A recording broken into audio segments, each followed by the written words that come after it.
Hi and welcome to this video. Many people are now bothered about the CAA, that is the Citizenship Amendment Act. So, CAA, the full form is once again Citizenship Amendment Act. So, if you want to understand what is CAA, you have to understand the first word, that is the word citizenship. So, what is Indian citizenship or Indian nationality? Now, the Indian citizenship or Indian nationality you can get in various means. Birth, if you are born in India. By descent, if one of your parents is India, you can register. If your spouse or your family was of Indian descent, but that is again by marriage. If you are married to an Indian citizen, and finally you have got something called as a naturalization. Now, the whole problem comes in naturalization. Now, before we go to naturalization, let us see how a person can become a citizen of India.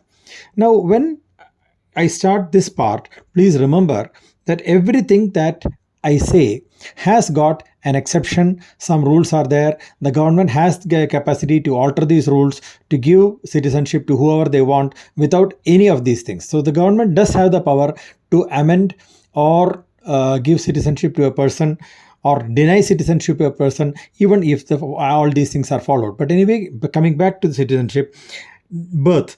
Now, by when you say birth, it is not that simple. You are born in India and you become an Indian citizen. That is what many people think. That is not correct.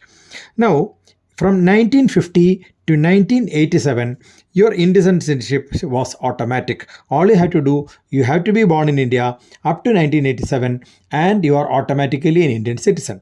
So anybody who was born before India, you are automatically an Indian citizen. You don't have to prove anything. All you have to prove is that you were born in India.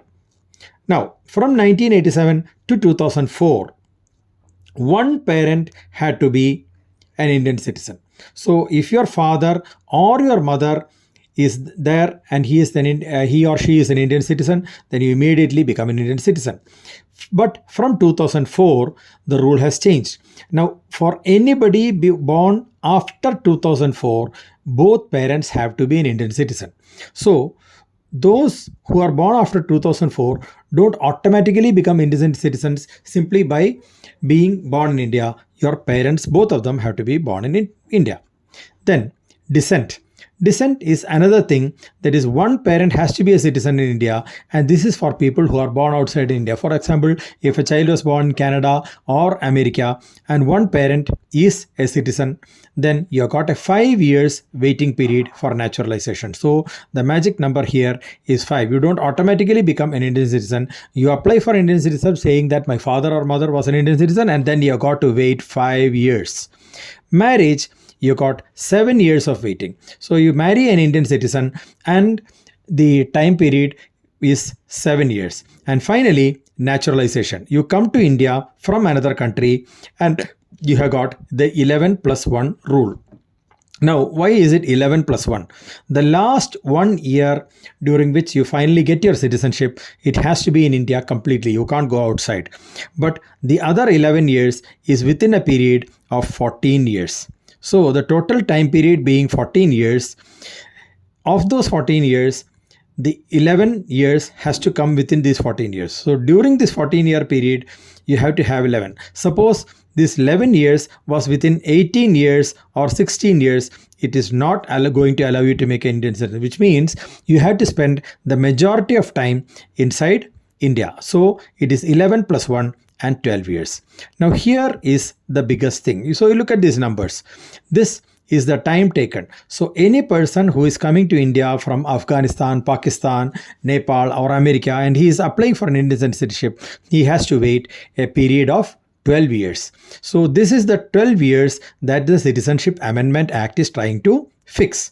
So who are the people who are affected? So this is not a arbitrary number. There is no doubt when you say that from 2004, now Citizenship Act they are trying to implement it from 2014.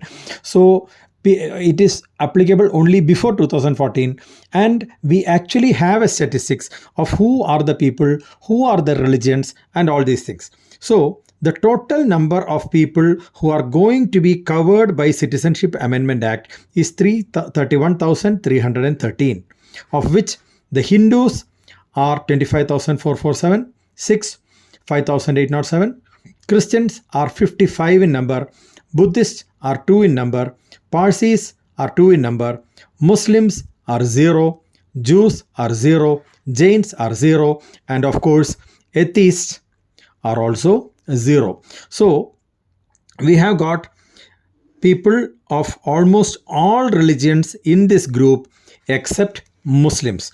So of this 3,313, which is the actual number of the people who are going to be affected by the Citizenship Amendment Act, that is people who have been in India and have applied for citizenship, they are actually refugees from the Islamic countries. The number of Muslims is 0. So even if the Citizenship Amendment Act had included Muslims, there would be no Muslims who would benefit by this act. Jews, there are no Jews. Jains, as per the statistics, it is not disclosed. It is 0. And as of course, atheists also 0. So basically, there are 4 groups which is very explicitly not mentioned in the Citizenship Amendment Act. That is Muslims, Jews, Jains is mentioned, but the number is 0 as per the statistics, and atheist again 0. Now this data is according to Wikipedia. It is available. It is supposed to be the intelligence report. So it is not only Muslims who are not covered, it is also Jews, it is also atheists, Jains are covered, but the actual number in this thing is 0. So basically, we already know now that once the Citizenship Amendment Act is applied, even if they said that, okay, we will give this to Ahmadiyya Muslims, the number of Muslims who have applied or can apply for citizenship before 2000 is a big 0. So basically, once the Citizenship Amendment Act is applied, it does not affect Muslims because not a single Muslim is there who has arrived before 2014 and who has applied for it as per the intelligence statistics. So this data is from Wikipedia. And finally, what is the benefit? So let us see what happens. Now imagine that we have a person who is applying for Citizenship Amendment Act, and this is the cutoff date. The cutoff date between 2014. All right. So 2014 is the cutoff date. So imagine that the Citizenship Act, and now of course I forgot to mention the time of making this video. We are now in 2024 and our month is March. So right now the time is 2024 March and 2014 is the cutoff date. So anybody who has come after 2014, that is 2015, 16, 17, all the way up to today, none of these people who arrived after 2014 are allowed to apply. Whether you are a Hindu, Jain, Christian or whatever, if you have come after 2014, you are not eligible to apply under Citizenship Amendment Act. So let's have a look at when the last person who can apply. So we already know that the number is 12. All right, the 11 plus 2 is 12. You have to be in India for 12 years. So since the time now is 2024, now 24 minus 12 immediately takes us to 2012, which means a person who arrived in 2012, if he had applied on that day, by 2024, he would have been an Indian citizen. So that leaves 2 dates, that is 2013 and 2014, right? So these are the 2 dates in which you apply. So a person who has come in 2013, he would actually become a citizen only by 2025, right? And a person who came in 2014 in 26. So if once the year is 2026, the very last person who is covered under Citizenship Amendment Act will automatically become eligible to become a citizen in India 2026, that is 2 years from now, right? So basically, now let us see what this promises. So they are saying that the period of citizenship time period is decreased from 12 to 5 years. So this is the number that is promised to anybody non-Muslim who is coming from religious persecution. So let's add it to the cutoff date, that is 2014. Now 2014 plus 5 gives you a date of 2019. Therefore, if the last person who would have been benefited by Citizenship Amendment Act would have become an Indian citizen already if it was there by 2019.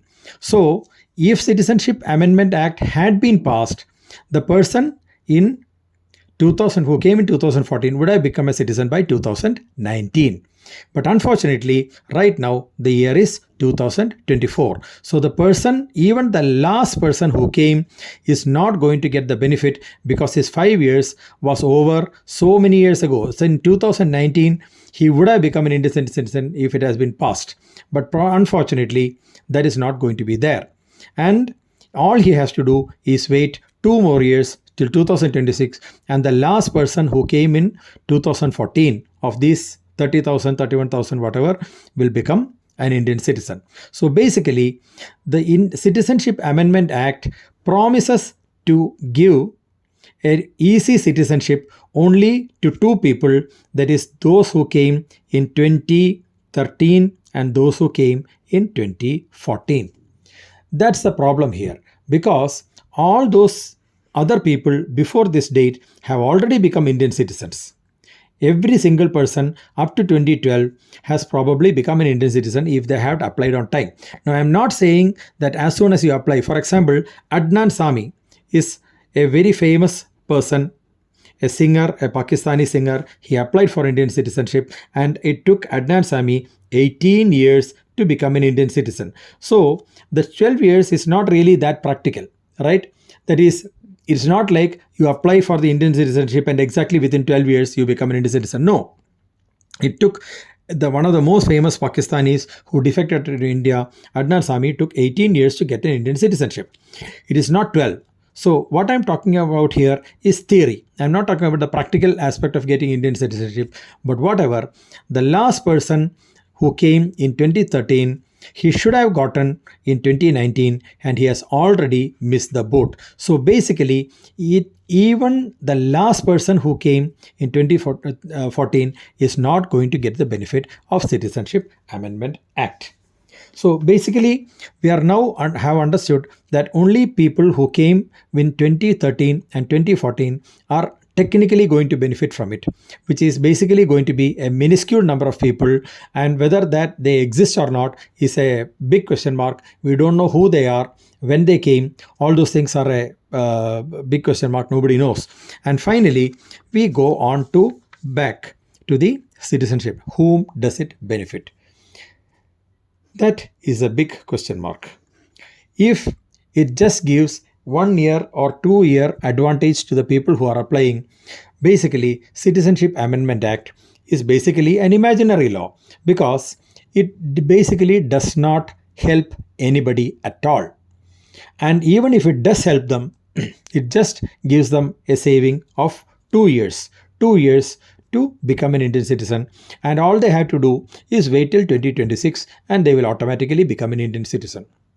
So that is CAA explained to you from the technical aspect. If the mathematics is correct, this appears to be a very irrelevant and imaginary law that is not going to help Hindus, not going against Muslims, and not helping or hurting any community at all.